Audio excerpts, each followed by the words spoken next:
লেবাননে বোমাবর্ষণ অব্যাহত থাকলে ইসরায়েলে হামলার হুমকি দিয়েছেন তুরস্কের প্রেসিডেন্ট রুসেপ তাইয়েপ এরদোয়ান।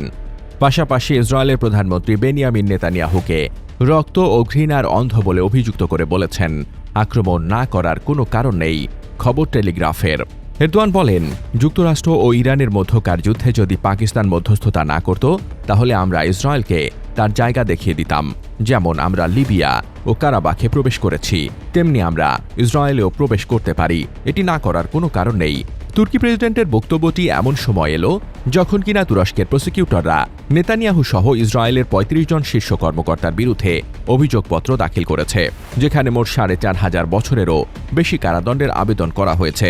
তুরস্কের রাষ্ট্রায়ত্ত সংবাদ সংস্থা আনাদুলু এজেন্সি জানিয়েছে, ইসরায়েলের শীর্ষ নেতা ও কর্মকর্তাদের বিরুদ্ধে মানবতাবিরোধী অপরাধ, গণহত্যা, নির্যাতন। তুরস্কের বিচারমন্ত্রী আকিন গুরলেগ, যিনি তদন্ত শুরু হওয়ার সময় ইস্তাম্বুলের প্রধান প্রসিকিউটর ছিলেন, এই অভিযোগপত্রের প্রশংসা করে এটিকে ঐতিহাসিক বলে অভিহিত করেছেন। এই পদক্ষেপে ইসরায়েলের পক্ষ থেকে তীব্র প্রতিক্রিয়া দেখা যায়।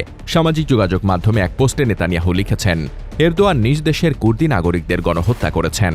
তুরস্কের অভিযোগপত্রে নাম থাকা ব্যক্তিদের একজন ইসরায়েল কাদস তুর্কি প্রধানমন্ত্রীকে মুসলিম ব্রাদারহুডের একজন ব্যক্তি বলে বর্ণনা করেছেন। তিনি বলেন, ইসরায়েল শক্তি ও দৃঢ়তার সঙ্গে নিজেদের রক্ষা করা অব্যাহত রাখবে এবং তার উচিত চুপচাপ বসে থাকা।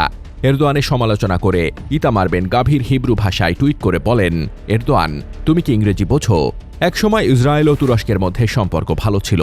দুদেশের মধ্যে শক্তিশালী বাণিজ্য ও ভ্রমণ সম্পর্ক ছিল। তবে ইসরায়েল ও হামাসের সংঘাতের সময় সম্পর্কের দ্রুত অবনতি ঘটে। Desk report, বার্তাবাজার।